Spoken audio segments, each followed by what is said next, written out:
안녕하세요. 정치를 쉽게 풉니다. 정치 10단.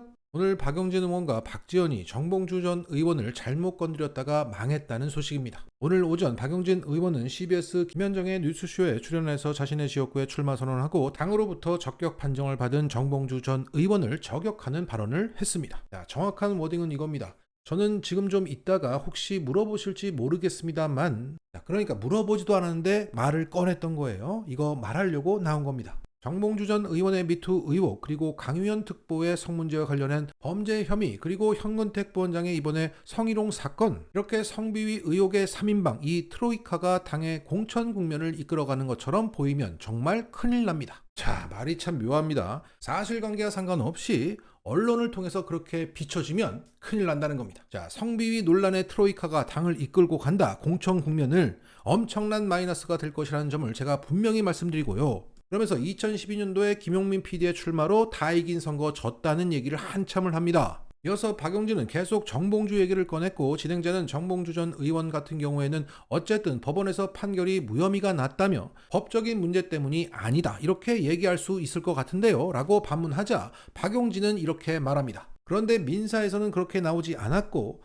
언론에서 보도도 되었습니다만 그 미투와 관련해서 피해자 진술이 일관되고 또 그러한 정황이 없었다라고 하는 확증을 할 수 없기 때문에 정봉주 의원 측이 제기했던 민사는 패소했어요. 자, 여기서 정말 또 안타까운 것은 자신의 경쟁자인 정봉주 전 의원의 문제를 담백하게만 말하면 될 것이지 두 명을 더 끌어다가 언론한테 이렇게 제목 뽑으라며 성비위 트로이카라는 준비된 워딩으로 싸잡아서 내부 총질을 했다는 겁니다. 참고로 박용진이 언급한 강 위원의 경쟁자는 광주의 송갑석이고 현근택의 경쟁자는 성남의 윤영찬입니다. 그러니까 네 편 내 편 갈라가면서 공격했던 것이고, 이 성비위 트로이카 기사가 나간 이후에 오늘 강 위원은 공천 심사를 끝내 포기했습니다. 그런데 박용진의 이 발언은 송갑석 구하기에는 일조했는지 모르겠지만 그 팩트가 틀렸기 때문에 자신을 위험에 빠뜨린 것 같습니다. 오늘 정봉주 전 의원은 박시영TV에 출연해서 이렇게 말했습니다. 박용진이 언급한 나의 미투 의혹은 대법까지 가서 최종 무죄를 받았다. 다만 프레시안을 상대로 10억 민사소송을 제기했다가 패소를 했었는데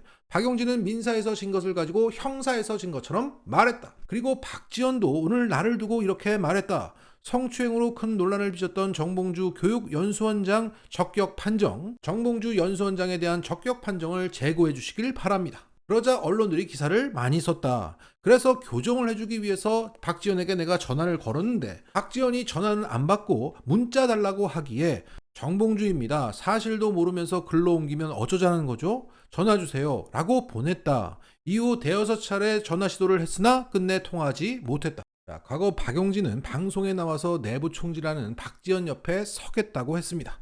그러더니 진짜 옆에 서 있는 거예요? 특히 박용진의 경우에는 낙선을 목적으로 허위 사실을 공표한 것이기 때문에 세게 걸 것이고, CBS 김현정의 뉴스쇼에는 해당 방송을 내리고 사과글을 올리고 박용진과 같은 분량으로 출연시키면 법적 조치를 하지 않겠다고 통보를 한 상태다. 그리고 지역 당원들의 의견을 받아서 이 둘을 당 윤리위에 제소할 것이라는 의지를 밝혔습니다. 자, 이렇게 되면서 비명계가 내부 총질을 엄플하다가 역풍을 제대로 맞는 모양새입니다.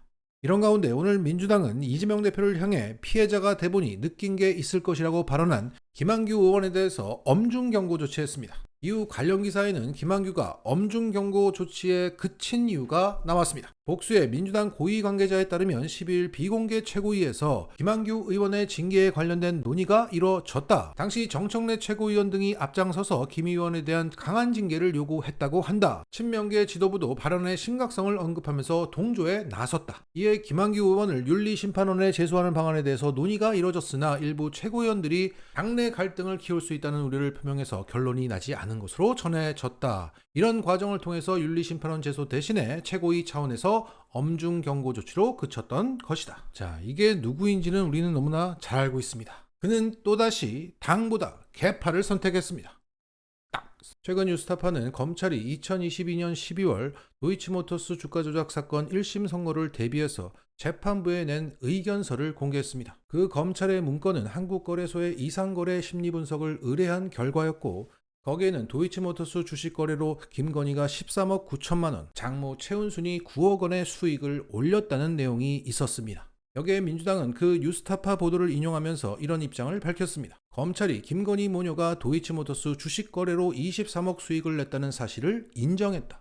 이 수익보다 더 확실한 스모킹건이 있나? 그런데도 그 흔한 소환 조사나 압수수색 한 번 없다. 김건희 여사 앞에서만 서면 무력하게 무너지는 것이 바로 윤석열 정부의 법치주의다 라고 질타했습니다. 그러자 오늘 기자들은 한동훈에게 관련 질문을 했고 그는 이렇게 답했습니다. 민주당이 오늘 오전에 회의에서 김건희 여사가 23억 차익받다는 검찰 의견서가 공개됐다면서 특검법 입장 제고하셔야 된다는 이런 말을 했는데 혹시 어때요? 그거 옛날에 문정권 당시의 의견서 아닌가요? 그럼 그때 왜 안 했어? 그러니까 그 문제는 지금 이 특검법 자체는 그 특검법 그리고 쌍특검법 둘 다죠. 총선용 악법이라는 것이 제가 분명한 입장이고 국민들도 그걸 아실 것 같습니다. 자, 기본적으로 한동훈의 머릿속에는 문정권 검찰이 따로 있고 윤정권 검찰이 따로 있는 모양입니다. 그러니까 문정권 검찰이 작성한 문건이기 때문에 불공정했고 사실도 아니라는 소리입니다. 그것을 기반으로 추진된 김건희 특검법 또한 총선용 악법일 뿐이라는 거죠. 자, 그런데 김건희 모녀의 23억 차익이 나와 있는 그 검찰 의견서가 작성되고 법원에 제출된 시점은 2022년 12월로 윤석열 취임 이후입니다. 더군다나 2022년 5월에 취임하고 그해 12월 재판 사이에 한동훈 법무부 장관의 검찰 인사가 있었습니다. 그렇다면 그 문건은 문정권의 검찰의 문건이 아니라 윤정권의 검찰의 문건인 겁니다. 그리고 문정권의 검찰이어서 불공정했다라고 말하는 순간 검찰은 권력에 따라서 바뀌는 것이라고 말하는 것과 같아서 현 윤정권의 검찰 또한 불공정하다는 것을 인정하는 꼴입니다. 자, 여기에 뉴스타파 봉지욱 기자는 이런 코멘트를 달았습니다. 문재인 정권 때 문서 새치어로 흥한 자 새치어로 망한다. 이분 생각보다 오래 못 갈 것 같네요. 그러니까 이 순간만을 모면하기 위한 새치어가 계속 돌아가고 있는데 언젠가 한계를 맞이할 것이라는 겁니다. 그리고 한동훈은 이 외에도 재밌는 발언을 했습니다. 오늘 한동훈은 국힘의 3선 이상의 중진들과의 오찬 간담회를 가졌던 것이고 거기에 참여했던 안철수 등이 간담회가 끝나고 거기서 자신이 했던 발언을 공개했습니다. 당정의 건설적인 관계가 필요하다. 용산에서 민심과 다른 부분이 있다면 당이 먼저 제기하고 끌고 나가면서 서로 지지율을 높이는 방안이 필요하다고 말씀드렸다. 국민이 현재는 수직적인 당정관계로 인식하고 있다. 이를 바꿔내기 위해서는 특단의 조치 내지는 결단이 필요하다. 그러면서 김건희 리스크 관련 논의가 있었고 나머지 중진들은 제2부속실 설치, 특별감찰관 제도 도입 등 김건희 리스크에 대한 비대위 차원의 대응을 요구했다고 전했습니다. 그리고는 안철수는 퇴장하고 한동훈이 나오자 기자들은 안철수의 말을 한동훈에게 전했습니다. 그러자 한동훈이 한다는 말이 당은 당의 역할, 정은 정의 역할을 하는 것이다. 그 이상의 말을 할 만한 원칙이 있다고 생각하지 않는다. 민심이 어떤 것이고 정확히 어떤지는 제가 평가할 문제는 아니다. 자, 그러면 비대위원장이 평가 안 하면 누가 평가합니까?